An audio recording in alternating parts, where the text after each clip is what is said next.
வணக்கம். இன்னைக்கு நம்ம ஆழமான அலசலுக்கு நீங்க கொடுத்திருக்கிற குறிப்புகள் மகா சிவராத்திரிய பற்றியது. ஆமா.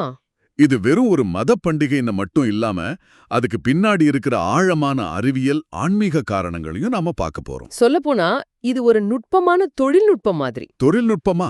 ஆமா. நம்ம உடம்பையும் மனசையும் பிரபஞ்சத்தோட ஆற்றலோட எப்படி சீரமைக்கிறதுங்கிறதுக்கான ஒரு வழிகாட்டி. கேட்கவே ரொம்ப சுவாரஸ்யமா இருக்கு. இந்த ஒரு இரவு மட்டும் ஏன் இவ்வளவு முக்கியம்? வெறும் புராண கதைகளை தாண்டி வானியல், உடலியல், ஏன் குவாண்டம் இயற்பியல் வரைக்கும் என்ன தொடர்பு இருக்குன்னு பார்க்கலாம். கண்டிப்பா. சரி, நம்ம பயணத்தை எங்க இருந்து தொடங்கலாம்? வானத்திலிருந்தே ஆரம்பிக்கலாமா? அதுதான் சரி. மகா சிவராத்திரி பால்குண மாசத்துல வருது. அதாவது பிப்ரவரி அல்லது மார்ச் மாசம். ஆமா. தேய்பிறையோட 14வது நாள். அமாவாசைக்கு டக்கு முந்தின இரவு. ஓகே. அதனால மனித உடம்புல இயற்கையாகவே ஆற்றல் மேல் நோக்கி எழும்புறதுக்கு ஒரு பெரிய வாய்ப்பு உருவாகுதுன்னு யோக பாரம்பரியங்கள் சொல்லுது. ஒரு நிமிஷம், ஆற்றல் மேல் நோக்கி எழும்புறதா? இதுதான் எனக்கு ரொம்ப ஆச்சரியமா இருக்கு. ஆமா. நம்ம உடம்புல 72% தண்ணீர் இருக்குன்னு தெரியும். கடல்கள்ல அலைகளை உருவாக்குற நிலாவோட ஈர்ப்பு விசை நம்ம உடம்புலயும் ஒரு தாக்கத்தை ஏற்படுத்தும்பா. அதுவும் இவ்ளோ நுட்பமா? நிச்சயமா. ஆனா இது நேரடியான ஈர்ப்பு விசை மாதிரி இல்ல. அதுக்கும் மேல. அப்போ எப்படி? உங்க குறிப்புகள்ல ஒரு சுவாரஸ்யமான விஷயம் இருக்கு. பூமியில 0 டிகிரில இருந்து 33 டிகிரி வடக்கு அட்சரேகைக்கு உட்பட்ட பகுதிகள்ல. அதாவது யோக அறிவியல் வளர்ந்த பகுதிகள்ல. கரெக்ட். அந்த பகுதிகள்ல இந்த குறிப்பிட்ட இரவுல கிரகங்களோட அமைப்பு ஒரு விதமான மைய விலக்கு விசிய கிட்டத்தட்ட செங்குத்தாக செயல்பட வைக்குது. ஓஹோ. இது ஒரு பெரிய சக்தி வாய்ந்த உந்துதல்னு சொல்ல முடியாது. ஆனா இது ஒரு மென்மையான இயற்கையான மேல்நோக்கிய இழுவிசை மாதிரி. புரியுது. பயிற்சி செய்யறவங்க இந்த சின்ன உதவிய சரியா பயன்படுத்திக்க முடியும். ஓ, அப்ப இது ஒரு இயற்கையான லிஃப்ட் மாதிரி. நாம முயற்சி செஞ்சா அந்த லிஃப்ட்ல ஏறி இன்னும் உயரத்துக்கு போகலாம். சரியா சொன்னீங்க. இதுதான் மகா சிவராத்திரியோட முக்கியமான பயிற்சியான இரவு கண்விழிப்பு. அதாவது இரவு முழுக்க விழித்திருந்து முதுகெலும்ப நேரா வச்சுக்கணும்னு சொல்றதுக்கான காரணமா? சரியா புடிச்சீங்க. அந்த முதுகெலும்பு தான் இங்க முக்கியமான கருவி. அது எப்படி? பரிணாம வளர்ச்சியில விலங்குகளோட கிடைமட்டமான முதுகெலும்பு மனிதனுக்கு செங்குத்தா மாறினது ஒரு சாதாரண விஷயம் இல்ல. ஆமா, அது ஒரு பெரிய படி. அதுதான் நம்ம மூளை வளர்ச்சிக்கும் பகுத்தறிவுக்கும் உயர்ந்த சேதனைக்கும் வழிவகுத்தது. சரி, முதுகெலும்ப நேரா வச்சுக்கிறதுக்கும் இந்த ஆற்றல் எழுச்சிக்கும் என்ன தொடர்பு? உங்க குறிப்புகள்ல சுஷும்னா நாடி, குண்டலினி போன்ற வார்த்தைகள் இருக்கு. அதை கொஞ்சம் எளிமையா விளக்க முடியுமா? எளிமையா சொல்லணும்னா, நம்ம முதுகெலும்ப ஒரு ஆற்றல் நெடுஞ்சாலை மாதிரி கற்பனை செஞ்சுக்கோங்க. சரி, ஒரு எனர்ஜி ஹைவே. ஆமா. இந்த நெடுஞ்சாலையோட பேர் தான் சுஷும்னா நாடி. சாதாரண நாட்கள்ல இந்த நெடுஞ்சாலையில நிறைய டிராஃபிக் இருக்கும். அதாவது ஆற்றல் ஓட்டம் தடைபட்டு இருக்கும். ஆனா சிவராத்திரி இரவுல இயற்கையே அந்த டிராஃபிக்கை கிளியர் பண்ண நமக்கு உதவுது. அப்போ குண்டலினிங்கிறது என்ன? அந்த ஹைவேல போற வண்டியா? சொல்லப்போனா அதுதான் இன்ஜின். குண்டலினிங்கிறது நம்ம உயிர் சக்தியோட மூலம். ஓகே. அது முதுகெலும்போட அடிப்பகுதியில, அதாவது மூலாதாரத்துல ஓய்வு நிலையில இருக்கு. சரி. இந்த சிவராத்திரி இரவுல முதுகெலும்ப நேரா வச்சு விழித்திருக்கும் போது அந்த ஆற்றல் நெடுஞ்சாலை தடையின்றி திறக்குது. அப்போ இந்த குண்டலினி சக்தி மேல் நோக்கி பயணிச்சு உச்சந்தலையில இருக்கிற நம்ம உயர் சேதனா மையமான சஹஸ்ராரத்தை அடைய வழி பிறக்குது. அடடா, பல வருஷங்கள் தியானம் செஞ்சு அடையக்கூடிய ஒரு நிலைய இந்த ஒரு இரவுல இறக்கையோட உதவியோட சுலபமா அடைய ஒரு வாய்ப்பு கிடைக்குது. அப்போ சுருக்கமா சொல்லணும்னா, அந்த இரவுல நாம தனியா இல்ல, பிரபஞ்சமே நம்ம கூட சேர்ந்து தியானம் செய்யுது. அப்படி எடுத்துக்கலாம். சரி, முதுகெலும்ப நேரா வச்சுக்கிறது ஒரு பக்கம். ஆனா விரதம் இருக்கிறத பத்தி என்ன? அது வெறும் பசியோட இருக்கிறது மட்டும்தானா, இல்ல அதுக்குள்ளேயும் அறிவியல் ஒளிஞ்சிருக்கா? சிறந்த கேள்வி. இது வெறும் பசிய கட்டுப்படுத்துற விஷயம் இல்ல. அப்ப வேற என்ன? விரதம் இருக்கும்போது நம்ம உடம்புல ஆட்டோஃபேஜி அப்படின்னு ஒரு செயல்முறை தூண்டப்படுது. ஆட்டோஃபேஜி? ஆமா. இதுக்காக 2016ல மருத்துவத்துக்கான நோபல் பரிசே கொடுத்திருக்காங்க. அப்படியா? அது என்ன செய்யும்? ஆட்டோனா தானாக, ஃபேஜினா சாப்பிடுவது. நம்ம உடம்பே அதை சாப்பிடுமா? ஆமா. நம்ம உடம்பே அதுல இருக்கிற சேதமடைஞ்ச பலவீனமான செல்களை தானா சாப்பிட்டு சுத்தப்படுத்துற செயல்முறை தான் இது. இது ஒரு மாதிரி நம்ம உடம்போட டீப் கிளீனிங் சர்வீஸ். ஓஹோ, இன்டர்னல் கிளீனிங். கரெக்ட். நாம சாப்பிடாதப்போ சாப்பாட்டு ஜீரணிக்க தேவையான ஆற்றல் மிச்சமாகுது. சரி. அந்த மிச்சமான ஆற்றலை உடம்பு தன்னைத்தானே பழுது பார்க்கவும் புதுப்பிக்கவும் பயன்படுத்திக் கொள்ளுது. ஆன்மீக பயிற்சிக்கு தேவையான ஆற்றலும் இதிலிருந்து தான் கிடைக்குது. ஓகே, இது ரொம்ப ஆழமான விஷயம். ஆனா முழுசா தண்ணீர் கூட குடிக்காம விரதம் இருக்க முடியாதவங்க சில குறிப்பிட்ட உணவுகளை எடுத்துக்கறாங்களே. ஆமா. உங்க குறிப்புகள்ல பழங்கள், பால், இந்துப்பு பத்தியெல்லாம் இருக்கு. அதோட பங்கு என்ன? ஆமா, அவை சாத்வீக உணவுகள்னு சொல்லப்படுது. ஒவ்வொன்னுக்கும் ஒரு காரணம் இருக்கு. சொல்லுங்களேன். பழங்கள், இதுல இருக்கிற ஃப்ரக்டோஸ் உடம்புக்கு உடனடி ஆற்றலை கொடுக்கும். ஆனா ஜீரணிக்கிறதுக்கு அதிக சக்தி தேவைப்படாது. ஓ, அப்ப விழுந்திருக்க எனர்ஜி கிடைக்கும். ஆமா. அப்புறம் பால், தயிர், இதுல உடம்புக்கு தேவையான அமினோ அமிலங்கள் இருக்கு. இது தசைகள் பலவீனமாகாம பாத்துக்கும். சரி, இந்துப்பு எதுக்கு? இந்துப்பு சாதாரண உப்பு மாதிரி இல்லாம இதுல உடம்புக்கு தேவையான தாதுக்கள் நிறைய இருக்கு. விரத நேரத்துல சிலருக்கு தலை சுற்றல் வரும் இல்லையா? ஆமா, வரும். இந்த உப்பு உடம்போட எலக்ட்ரோலைட் சமநிலையை சரி செஞ்சு அதை தடுக்கும். அடடா, இது தெரியாம போச்சு. இன்னும் உங்க குறிப்புகள்ல ஒரு ஆச்சரியமான விஷயம் இருக்கு. இந்த விரதத்தால நம்ம மூளையிலயும் சில மாற்றங்கள் நடக்குமாமே.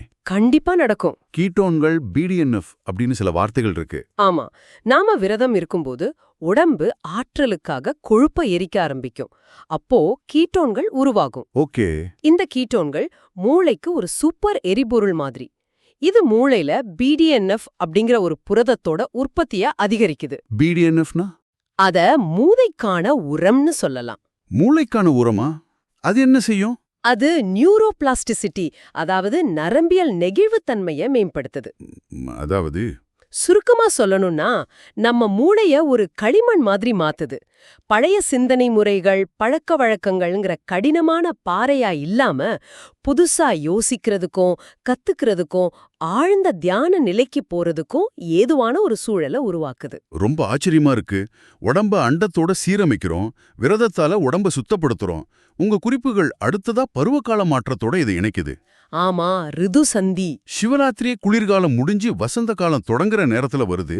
இந்த ரிது சந்திக்கும் நம்ம உடம்புக்கும் என்ன தொடர்பு? இது ஆயுர்வேதத்தோட ஒரு ஆழமான பார்வை.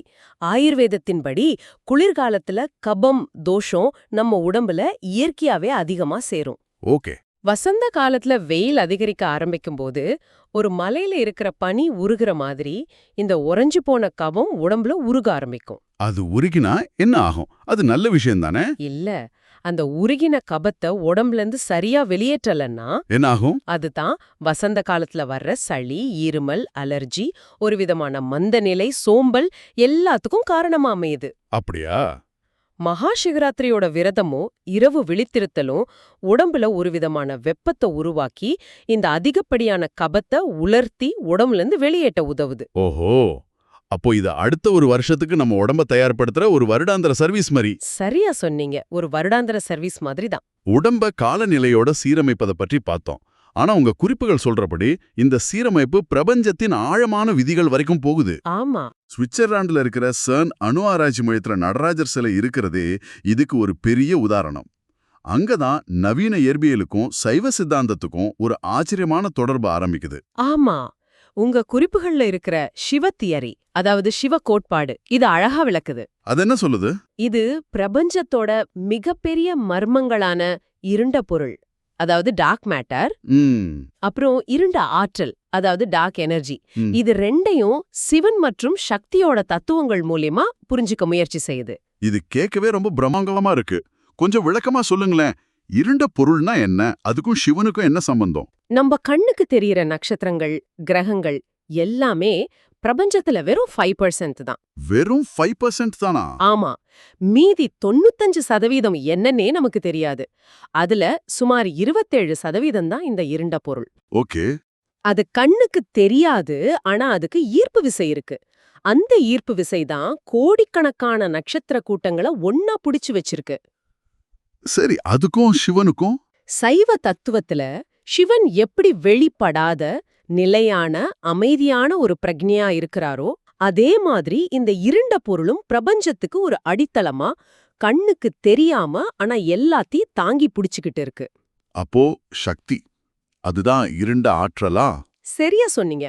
பிரபஞ்சத்தோட 68% உருவாக்குறது இந்த இருண்ட ஆற்றல் தான். இது என்ன செய்யுது? இது ஈர்ப்பு விசைக்கு எதிரா ஒரு விரட்டும் விசையா செயல்படுது. பிரபஞ்சத்தை வேகமா விரிவடைய செய்யறதே இந்த ஆற்றல் தான். ஓ, இது சிவனோட ஆற்றல் மிக்க படைப்பு சக்தியான சக்தியோட தத்துவத்தோட ஒத்துப்போகுது. ஒன்னு நிலைத்தன்மை, இன்னொன்னு இயக்கம். இது ரெண்டும் சேர்ந்ததுதான் பிரபஞ்சம். இது ஒரு சக்தி வாய்ந்த உருவகம். ஆனா ஒரு புராதன தத்துவத்தை நவீன அண்டவியல் மர்மத்தோட இணைக்கிறது ஒரு பெரிய படி இல்லையா? இது பெரும்பாலும் ஒரு நவீன கால பார்வைதான். ஆனா இது ரெண்டு விண்ண துறைகள் ஒரே உண்மைய புரிஞ்சுக்க முயற்சி செய்யறத காட்டுது. எப்படி?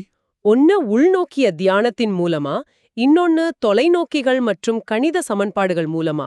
ரெண்டுமே ஒரே பிரபஞ்சத்தை தான் விவரிக்க முயற்சி செய்யுது.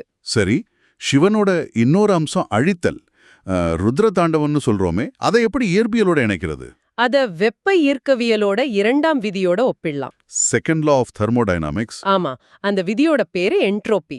எளிமையா சொல்லணும்னா, பிரபஞ்சத்துல இருக்கிற எந்த ஒரு அமைப்பும் ஒழுங்கான நிலையிலிருந்து ஒழுங்கற்ற நிலையை நோக்கி நகர்வதுதான் இயற்கையோட விதி. ஒரு உதாரணம் சொல்லுங்களேன். நீங்க கட்டின ஒரு மணல் வீடு தானா சரிஞ்சு போகும். ஆனா செறிஞ்ச மணல் தானா வீடா மாறாது. இதுதான் என்ட்ரோபி. புரியுது. சிவனோட அழித்தல்ங்கிறது ஒரு முடிவல்ல. அது இந்த ஒழுங்கற்ற நிலைய சுத்தப்படுத்தி ஒரு புதிய ஒழுங்கான படைப்புக்கு வழிவகுக்கிற ஒரு பிரபஞ்ச மீட்டமைப்பு, ஒரு காஸ்மிக் ரீசெட். ஆக பிரபஞ்சத்தோட அடிப்படை விதிகளுக்கும் இந்த தத்துவங்களுக்கும் தொடர்பு இருக்கு. சரி, பிரபஞ்சத்திலிருந்து இப்ப நம்ம மனசுக்குள்ள வருவோம். இந்த உடற்பயிற்சி, விரதம், தியானம் எல்லாம் கடைசியில மனதளவுல என்ன மாற்றத்தை ஏற்படுத்துது? அகங்காரத்தை அழிக்கிறத பத்தி பேசப்படுதே. ஆமா, நம்ம மூளையில இயல்பு நிலை நெட்வொர்க், அதாவது டிஃபால்ட் மோட் நெட்வொர்க்னு ஒன்னு இருக்கு. டிஎம்என். ஆமா, இதுதான் நம்ம மனசுல ஓடுற நான் என்னுடைய கதைங்கிற எண்ணங்களுக்கு காரணம். கடந்த காலத்தை பத்தி கவலைப்படுறது, எதிர்காலத்தை பத்தி திட்டம் போடுறதுன்னு நம்மள எப்போதுமே சுறுசுறுப்பா வச்சிருக்கிறது இந்த நெட்வொர்க் தான். ஓ, அப்போ என் மண்டைக்குள்ள ஓடுற அந்த வர்ணனையாளர் இவர்தானா? ஒரு வகையில் அப்படிதான் சொல்லலாம். இந்த டிஎம்என் தேவைதான்.